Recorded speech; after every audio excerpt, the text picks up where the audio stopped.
겠습니다. 하나님 말씀 베드로전서 1장 13절에서 16절까지만 보겠습니다.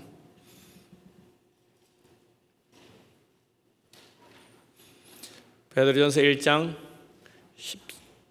13절에서 16절까지 우리 한 목소리로 같이 읽도록 하겠습니다. 그러므로 너희 마음의 허리를 동이고 근신하여 예수 그리스도께서 나타나실 때에 너희에게 가져다 주실 은혜를 온전히 바랄지어다. 너희가 순종하는 자식처럼 전에 알지 못할 때 따르던 너희의 사역을 본받지 말고 오직 너희를 부르신 거룩한 이처럼 너희도 모든 행실에 거룩한 자가 되라. 기록되었으되 내가 거룩하니 너희도 거룩할지어다 하셨느니라. 아멘. 오늘 읽은 본문의 말씀을 가지고 내가 거룩하니 너희도 거룩하라는 말씀으로 같이 은혜를 나누고자 합니다. 오늘 우리 온라인 동영상 예배에 참석하신 모든 성도님들께서는 구원의 확신을 가지고 계십니까? 잘 안 들리네. 다시 한번 묻겠습니다. 오늘 이 세상을 떠나신다면 여러분은 천국 가서 하나님 앞에 설 자신이 있습니까? 예, 감사합니다. 우리가 그런 구원의 확신이 있기 때문에 오늘도 그 은혜를 감사하면서 이 어려운 시기에 이렇게 영상으로 예배를 드리고 있습니다. 그렇다면 우리가 이 더운 날씨에 이 예배당에 모일 수도 없고 참 조그만 스크린으로 예배 드리고 또 더운 하루 일과를 마치고 이렇게 쉴만한데 왜 우리가 예배를 드릴까요?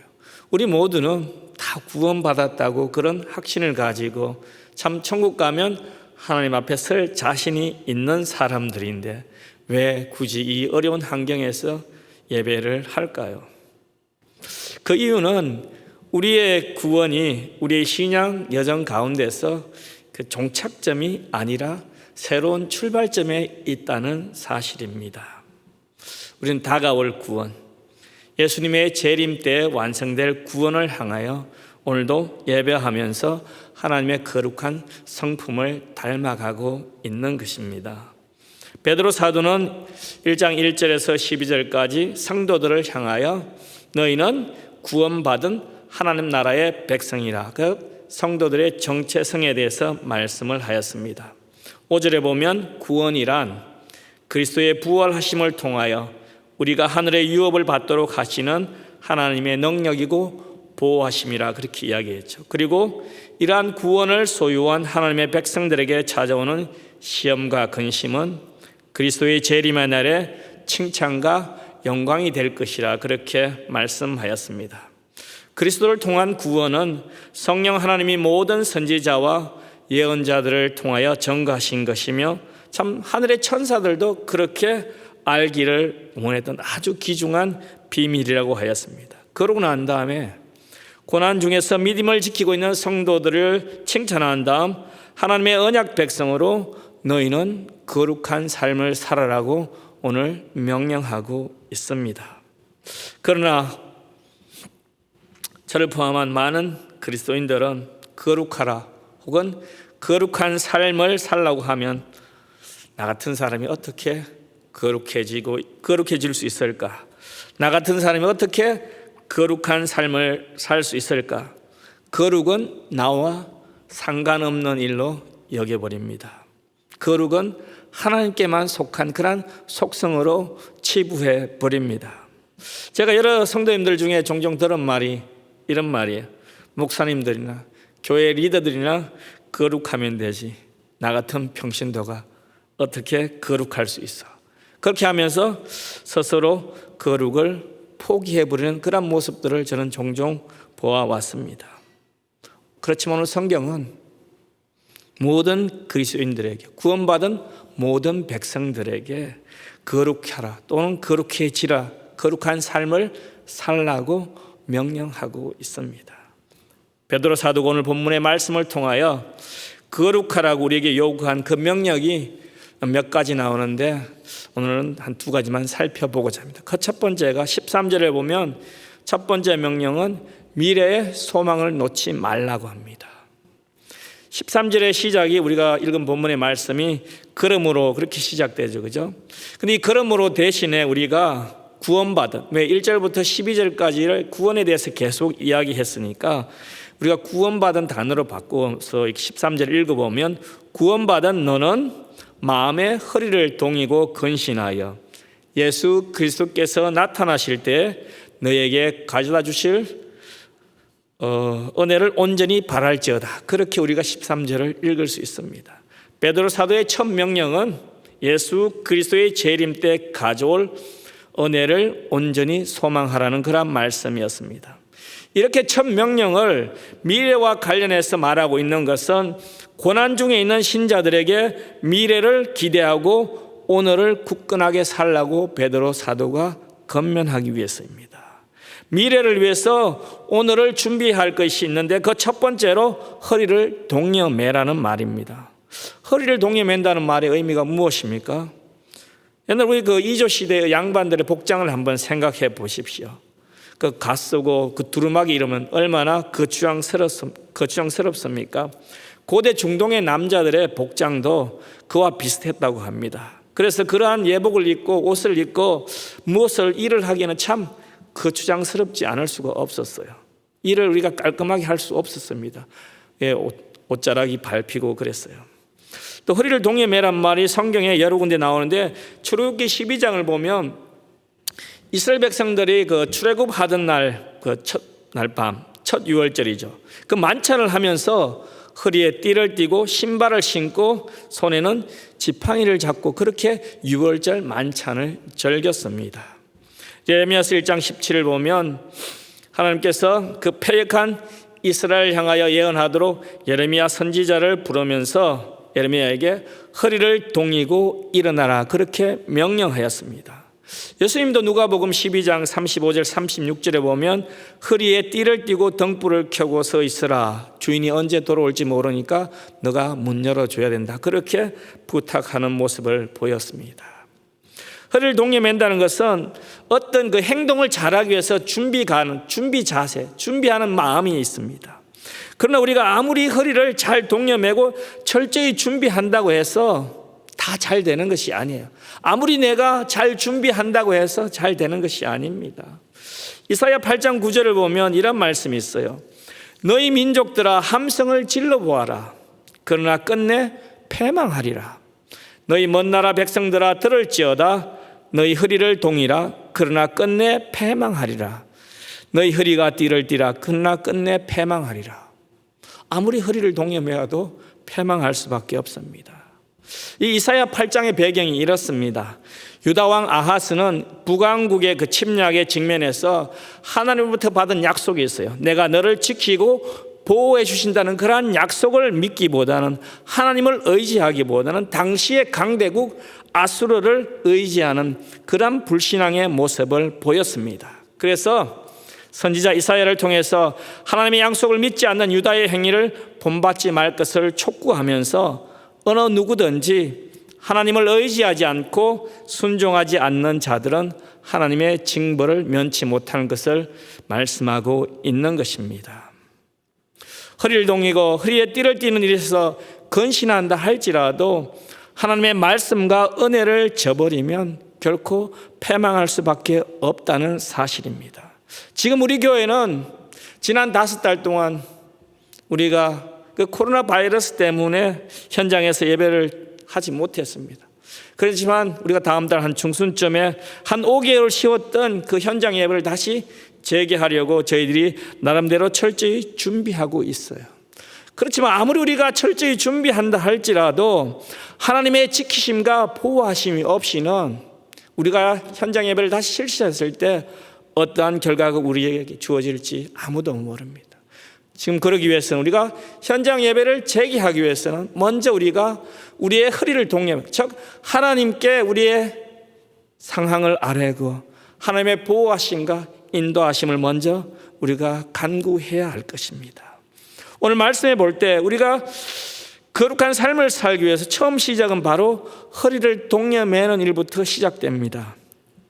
성도 여러분, 허리를 동여낸다는 말의 의미는 문자 그대로 해석해서는 안 됩니다. 문자 그대로 해석해서 아무리 우리 허리띠를 졸라매고 신발끈을 동여맨다고 해서 되는 일이 아닙니다. 이 말씀은 우리의 마음의 허리를 동이라는 말씀입니다. 우리의 생각의 허리를 동이라는 비유적인 말씀입니다. 우리의 미래를 준비하기 위해서 주님께서 예비하신 천국을 소망하는 사람들이 준비해야 되는 것은 바로 우리의 마음과 생각이라는 것입니다. 성경 여러 곳에서 우리의 마음과 생각을 말하고 있는데 사도 바울은 빌립보서 4장 8절에 종말로 형제들아 무엇에든지 참되며 무엇에든지 경건하며 무엇에든지 옳으며 무엇에든지 정결하며 무엇에든지 사랑할 만하며 무엇에든지 칭찬할 만하며 무슨 덕이 있든지 무슨 기림이 있든지 이것들을 생각하라고 그렇게 말씀하였습니다. 성경뿐만 아니라 오늘날의 그 행동과학자들도 인간들의 행동이 그 잠재의식에서부터 기인한다고 그렇게 이야기합니다. 그러면 우리의 마음과 생각이 하나님의 말씀으로 먼저 변화되는 삶이 중요한 것입니다. 우리의 마음과 생각이 세상에 썩어질 것으로 차 있으면 우리가 하나님의 모습을 닮아갈 수 없습니다. 우리의 생각이 그런데 어떻게 우리의 삶이 하나님의 거룩한 모습을 닮아갈 수 있겠습니까? 그래서 잠언 기자도 모든 지킬 만한 것 중에 더욱 내 마음을 지키라. 생명의 근원이 이에서 남이라 그렇게 말씀하였습니다. 사도 바울도 로마서 12장 1절을 보면 그러므로 너희는 이 세대를 본받지 말고 오직 마음을 새롭게 함으로 변화를 받아 하나님의 선하시고 기뻐하시고 온전하신 뜻이 무엇이 분별하라 그렇게 말씀하였죠. 로마서가 이제 16장까지인데 1장부터 그 전반부가 되는 1장부터 11장까지의 내용을 보면 오늘 베드로전서 1장 1절에서 12절까지의 내용과 비슷합니다. 그 로마서의 내용도 이 구원에 대해서 말씀하고 있어요.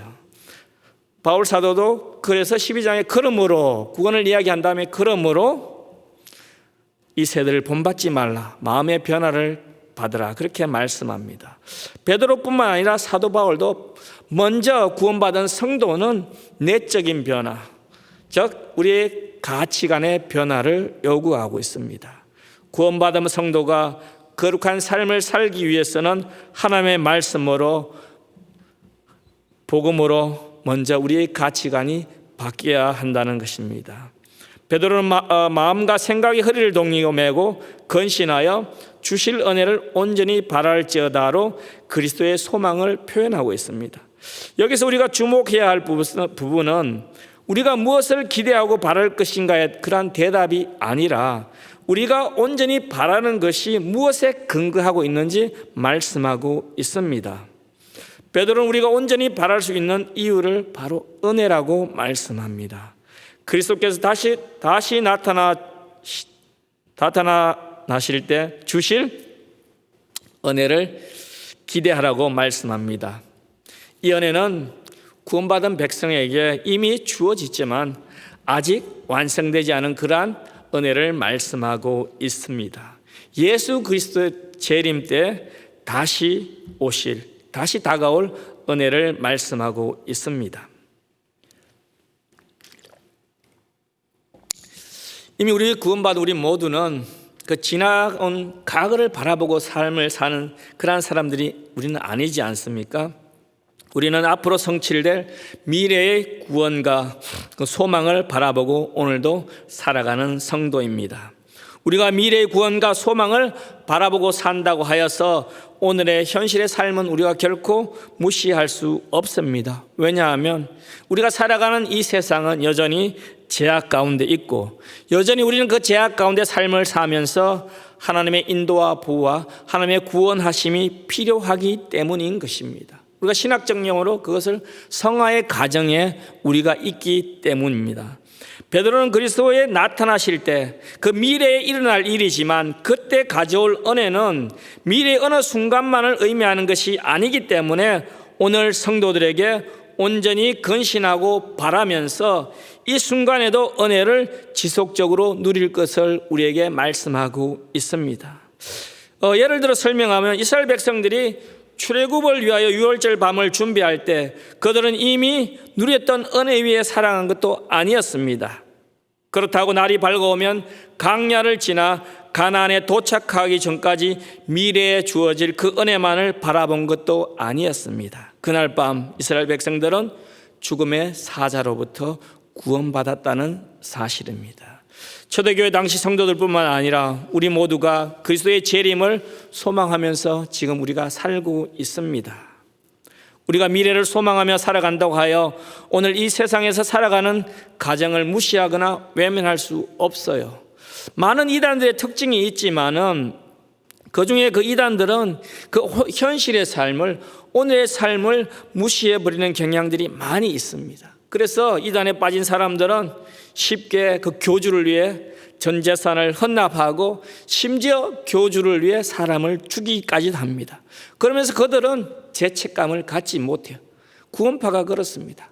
그러니까 교주가 지시하는 대로 사람도 죽입니다. 왜냐하면 나는 구원받았기 때문에, 천국 가기 때문에 오늘 현실의 삶을 무시해버리기 때문입니다. 성도의 삶은 오늘 주시는 은혜 안에서 근신하며 미래를 소망하면서 우리는 이 땅에, 이 어려운 땅을 살아가고 있는 것입니다.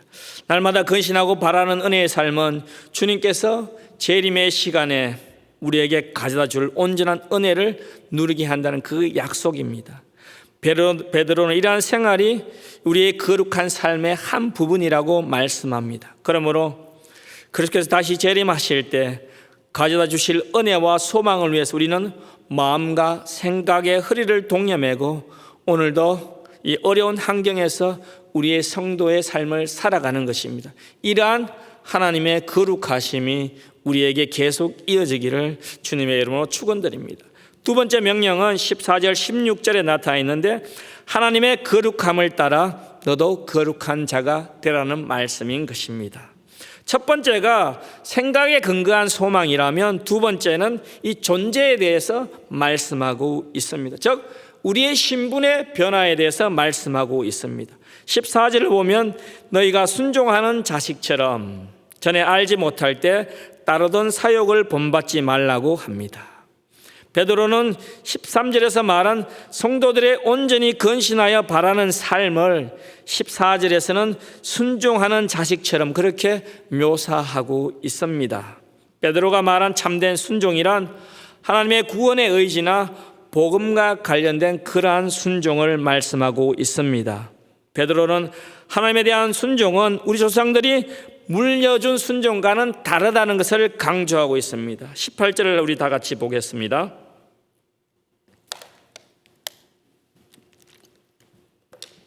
18절을 보면 너희 조상들이 물려준 헛된 행실에서 대속함을 받은 것은 어디나 금같이 없어질 것으로 된 것이 아니라, 이 말씀이 무슨 뜻인가 하면 당시에 로마의 그 억압에서 많은 노예들이 있었습니다. 그래서 사람들이 그 노예에서 벗어나기 위해서 금이나 은을 주고 그 돈을 주고 신분을 샀습니다. 당시의 성도들은 이러한 사실을 잘 알고 있었기 때문에 베드로가 예수 그리스도의 복음을 인하여 신분이 변화된 너희들은, 즉 세상에서 그 노예들이 돈 주고 산 신분과는 차원이 다름을 이야기하고 있는 것입니다. 성도 여러분, 참된 순종은 하나님의 뜻에 대하여 전적으로 굴복하는 것입니다. 참된 순종은 어떤 권위에 순종하는 것이 아니라 참 복음, 하나님의 말씀에 순종하는 것입니다. 순종이란 그 단어의 그 원어는 히파코에스인데 이 말은 그 듣는다는 말에서 그렇게 파생되어진 단어라고 합니다. 그러므로 순종의 시작은 잘 듣는 것에서부터 시작됩니다. 저도 자녀를 두 아이를 키우고 있는데 한 아이는 한 번 얘기해도 잘 듣는데 한 아이는 두세 번 해도 들을까 말까 합니다. 여러분들도 자녀를 키워봐서 잘 알 것입니다. 참 이게 잘 듣는 아이에게 어떤 때는 더 친근감이 가지고 그리고 뭐라도 더 주고 싶은 마음이 있습니다. 우리 모두는 하나님의 말씀에 순종하기 위해서 첫 번째로 하나님의 말씀에 민감하게 우리가 반응하는 사람이 돼요. 하나님 말씀에 귀를 잘 기울이는 사람이 되어야 됩니다. 왜냐하면 거룩한 하나님의 백성으로 우리가 삶을 살아가기 위해서 듣는 것이 잘 훈련되어야 된다는 그런 말씀일 것입니다. 그런데 우리 자신의 삶을 돌아보면, 우리 성도라고 하는 우리의 삶을 돌아보면 교회에서 하나님의 말씀보다는, 성경 말씀보다는 누구 말에 우리가 더 귀를 기울이고 쉽게 반응합니까? 참 가까이 지내는 성도, 또 이렇게 가십하는 그런 말들을 우리가 너무 쉽게 잘 듣고 빨리 옮기는 것이 우리의 모습인 것입니다. 이러한 우리의 모습은 성령을 거룩하게 하시는 그 활동과는 정말로 반대되는, 참 거룩하게 닮아가는 그러한 모습들이 아닙니다. 우리는 그리스도의 복음에 더 민감하게 귀를 기울여야 합니다. 그것이 거룩으로 나아가는 한 가지 방법이기 때문입니다. 저는 첼트렘에 속한 모든 공동체의 식구들이 다른 무엇보다도 하나님의 말씀에, 복음에 귀를 기울이는 성도가 되기를 주님의 이름으로 축원드립니다. 성경은 복음을 받아들인 우리 모두를 성도라고 부르고 있습니다. 성도는 전에는 제 가운데 살았지만 복음을 듣고 하나님의 자리로, 말씀의 자리로 돌아선 사람들입니다. 로마서 16장 17절 18절에 보면 너희가 본래 죄의 종이었더니 너희에게 전하여 준 바 교훈의 본을 마음으로 순종하여 죄로부터 해방되어 의에게 종이 되었느니라. 사도 바울은 죄로부터 돌아선 우리는 더 이상 예수 그리스도의 복음을 알기 전에 그러한 삶으로 돌아가서는 안 된다고 말씀합니다. 이전에 가졌던 세상적인 욕망과 세속적인 열정들을 버리고 순종의 자식처럼 거룩한 그러한 삶을 살라고 명령하고 있습니다. 이스라엘 백성들은 출애굽의 은혜를 경험하고 광야에서 훈련을 받을 때 하나님께서는 자기 백성들이 애굽의 습관을 따르도록 이렇게 내버려 두지 않았습니다. 그들은 새로운 성전인 가나안으로 들어가기 전까지 그 40년 광야의 생활 동안에 철저하게 애굽에서 있었던 모든 삶을 버려야 했습니다. 그렇지만 그들은 어떻게 했나요? 사도행전 7장 39절에 보면 모세에게 복종하지 아니하고 거절하며 그 마음이 도리어 애굽으로 향하였다, 그렇게 기록되어 있습니다. 그래서 40년 광야의 기간은 이스라엘을 시험하는 그러한 기간이 되었습니다. 그들의 삶에서 참 철저하게 순종이 배어나도록 훈련하는 그 기간이 되었습니다. 그들은 만나를 통하여 하나님의 율법을 배웠고 고라의 반역을 통하여 하나님께 순종함을 배웠습니다.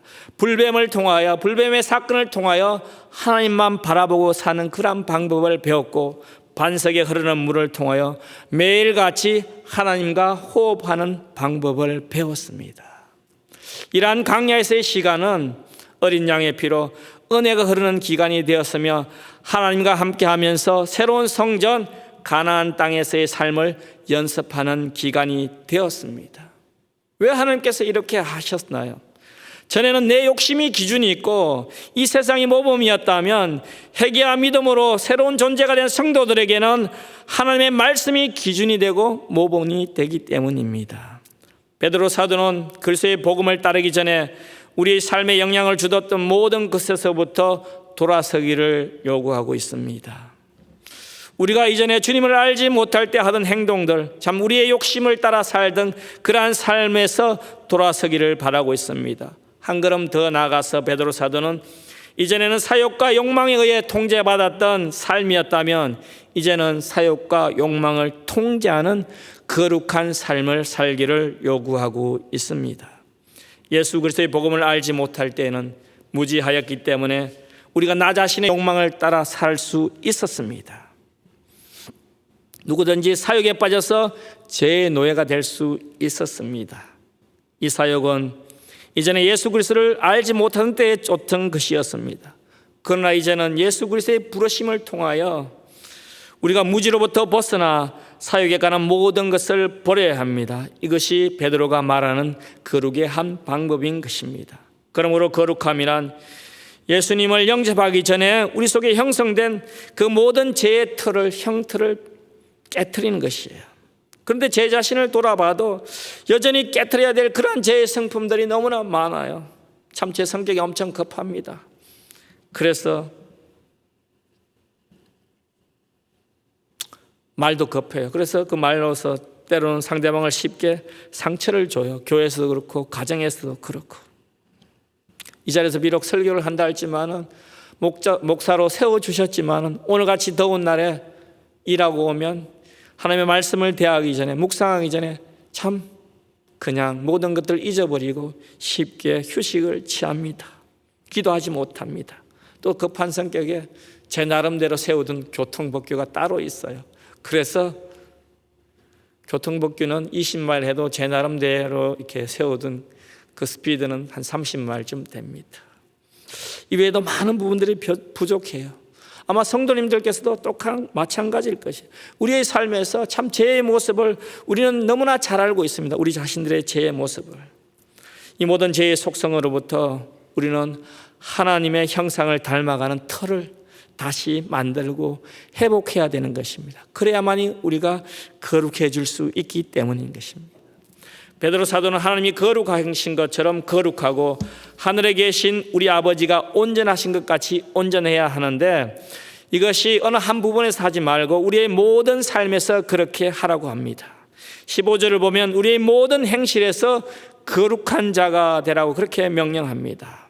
예배할 때만 거룩한 거룩이 아니라 나의 일터에서, 가정에서, 사회에서, 학교에서, 친구에서, 교회에서 어떠한 곳에든지 거룩한 하나님의 모습을 나타내라는 것입니다. 제가 미국으로 오기 전에 한 20년 전이 한 25년 넘습니다. 제가 전도 시절에 섬겼던 교회가 능곡에 있었는데 어떤 그 이모라는 집사님이 저는 지금까지 그분처럼 예배할 때 많이 눈물을 흘리는 분을 보지 못했어요.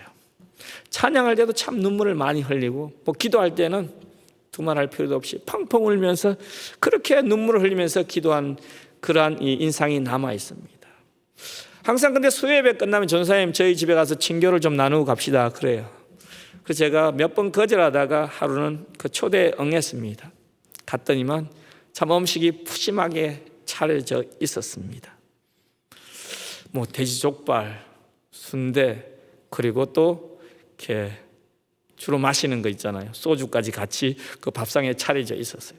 제가 그것을 본 순간 아니 이분께서 그렇게 예배할 때, 기도할 때, 찬양할 때 그 눈물을 그렇게 흘리던 이 눈물의 의미가 무엇인가 참 의심하지 않을 수 없었습니다. 제가 그 상을 보고요. 베드로 사도는 모든 행실에서 거룩한 성도의 삶을 살라고 요구합니다. 그러면서 16절에 기록되었으되 내가 거룩하니 너희도 거룩할지어다 그렇게 말씀합니다. 그런데 여기서 하나님이 거룩하시단 말은 우리가 쉽게 이해합니다. 그렇지만 너희도 거룩할지어다 이 말씀을 들으면 저 자신부터 고민이 많아요. 우리가 교회 다니면서 여러분 서로 사랑하라는 말은 많이 들어보았을 것이에요. 그런데 거룩하십시오 그런 말은 아무도 하지 않습니다. 잘 이 말을 하지 않아요. 저는 말씀을 준비하면서 어떻게 우리들이 하나님의 거룩의 모습을 닮아갈 수 있을까 쉽게 또 설명할 수 있을까 많이 고민해 보았어요. 어떤 사람들은 거룩하다고 말하는 것은 도덕적으로 완전해야 하면 하나님께서 이렇게 명령하셨다면 우리도 거룩할 수 있다 그렇게 설명합니다. 또 어떤 사람들은 거룩하면 우리의 인생의 목표이지 결코 우리가 하늘나라에 천국 갈 때까지 그 거룩에 도달할 수 없다 그렇게 말합니다.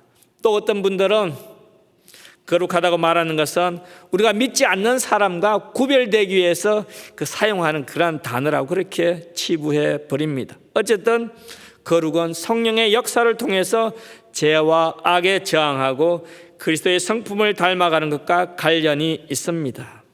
만약 제가 성도님 여러분들에게 여러분 예수님처럼 거룩해져야 합니다 그렇게 말씀 들으면 많은 분들이 목사님 제가 어떻게 예수님처럼 거룩해질 수 있습니까? 그렇게 이야기할 것입니다. 그러면서 반박하기를 그것은 불가능합니다. 여기 보십시오. 사무엘상 2장 2절을 한번 보십시오, 목사님. 여호와 같이 거룩하신 이가 없으시니 이는 주밖에 다른 이가 없고 우리 하나님 같은 반석도 없으심이라. 이 성경 구절을 보면서 우리는 거룩하는 것이 불가합니다. 오직 주님만 거룩한 자이십니다. 거룩한 분이십니다. 그렇게 반박하실 것입니다. 사무엘상 2장 2절이 우리에게 주어진 것은 율법이 우리에게 주어진 목적을 말씀하고 있는 것입니다. 율법으로 우리가 하나님의 거룩의 기준에 도달하는 것이 불가능한 일이라고 말하고 있는 것이에요. 아무리 우리가 선을 행한다 할지라도 우리는 우리 자신을 거룩하게 만들 수가 없습니다. 그러므로 우리가 주님과 같이 거룩하기 위해서는 거룩하신 그리스도 안에 있으면 되는 것입니다. 우리가 너무 복잡하게 생각할 필요가 없어요. 단순하게 생각해서 주님과 함께 있으면 우리가 거룩해질 수 있는 것입니다. 우리 모두는 죄의 종에서 벗어나 이미 예수님 품 안에 있는 사람들이 아닙니까? 요한복음 15장 그 포도나무의 가지의 비유를 우리가 잘 알고 있습니다.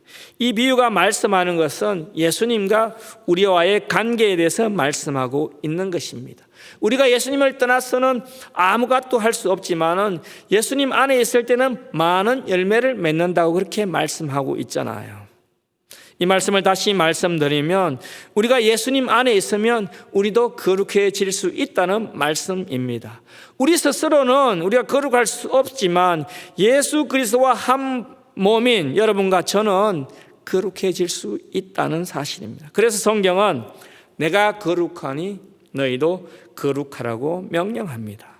이 말씀은 한편으로는 불가능한 기준을 우리에게 요구하는 것처럼 보입니다. 하지만 다른 한편으로는 하나님 자신을 모방한 거룩은 복잡한 것이 아니고 어려운 것이 아니라 아주 단순함을 말씀하고 있습니다. 거룩해지는 단 하나의 방법인 예수 그리스도, 오직 예수 그리스도를 통해서 우리는 거룩한 성품을 닮아갈 수 있습니다. 그래서 우리는 영상으로 오늘도 예배를 드리면서 이 더운 날에도 예배하면서 하나님의 거룩을 이 시간 경험하고 있습니다. 그러므로 우리는 이 예배를 통하여 하나님의 거룩을 경험하고 세상에 내가 경험한 이러한 거룩을 우리가 세상에 나가서 꼭 실천해야 되는 그러한 사명이 우리 성도들에게 주어져 있는 것입니다. 오늘 본문에서 베드로가 말하는 거룩의 모든 근거는 19절에 있습니다. 우리 19절을 한번 같이 보겠습니다.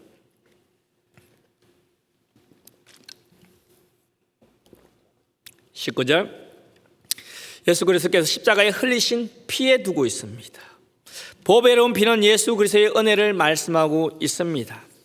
그 십자가의 은혜가 예수 그리스도께서 우리에게 보여준 사랑의 증거이고 성부 하나님의 거룩하심을 잘 나타내주고 있습니다. 16절에 내가 거룩하니 너희도 거룩하라는 명령은 베드로가 그 신명기에서 인용한 것이죠. 하나님께서 이스라엘에게 이 명령을 하실 때 이 말씀을 받은 이스라엘 백성들은 당시 이방 나라 사람들보다 더 거룩했기 때문에 하나님께서 이 말씀을 주신 것이 아닙니다. 마찬가지로 은혜 시대를 살고 있는 교회와 성도들이 불신자나 사역대로 살아가는 사람들보다 더 나은 사람들에게 우리에게도 이러한 명령이 주신 것이 아니라는 사실입니다. 하나님께서는 우리에게 거룩하라고 요구하시는 것은 전적으로 하나님의 은혜 가운데 구속함을 받았기 때문입니다. 거룩하라고 우리에게 요구하시는 하나님의 명령은 성도들을 거룩함으로 이끌고자 하는 하나님의 사랑의 마음이 잘 나타나 있습니다. 성도 여러분, 제가 한 가지 질문을 드려보겠습니다. 여러분들은 첼트넴 공동체가 거룩한 공동체라고 생각하십니까? 다시 한번 묻겠습니다. 첼트넴 공동체는, 교회는 거룩합니까? 저는 우리 첼트넴 공동체가 거룩한 공동체임을 자부하고 있습니다. 그 이유는 우리 모든 성도님들에게서 하나님의 주신 사랑의 마음, 그 거룩한 마음을 저는 이번 코로나 바이러스 사태를 겪으면서 여러 번 보았기 때문입니다. 어떤 분들은 재능으로 기부하고 이웃을 섬기고 있습니다. 어떤 분들은 물질로, 어떤 분들은 시간을 투자해서 열심히 마스크도 만들고 또 어려운 환경에 처한 사람들에게 먹을 것도 제공하고 있습니다. 또 저희 교회에서 지난번에 그 쌀 한 포씩을 성도들에게 나누어 준 일이 있죠. 쌀을 나누어 주었던 날 저는 어느 성도님의 가정을 방문한 적이 있었습니다. 근데 제 눈에 들어온 한 가지 장면을 제가 봤는데 쌀이 한 포 있다면 그 옆에 오렌지 큰 봉지가 같이 한 봉지 같이 있었어요. 제가 직감적으로 느낀 것은 교회에서는 쌀 한 포씩밖에 안 나누어 주었는데 어떤 순장님께서 순원들에게 오렌지 한 봉지씩을 같이 사가지고 같이 나누어 주었습니다. 여러분, 뭐 물질이 풍족해서 그렇겠습니까? 아닐 것입니다.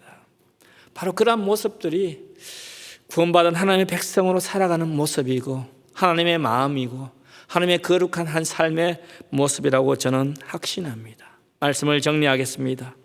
구원받은 성도는 그 삶을 내적 외적으로 하나님 말씀에 순종하는 우리는 가정에 있습니다.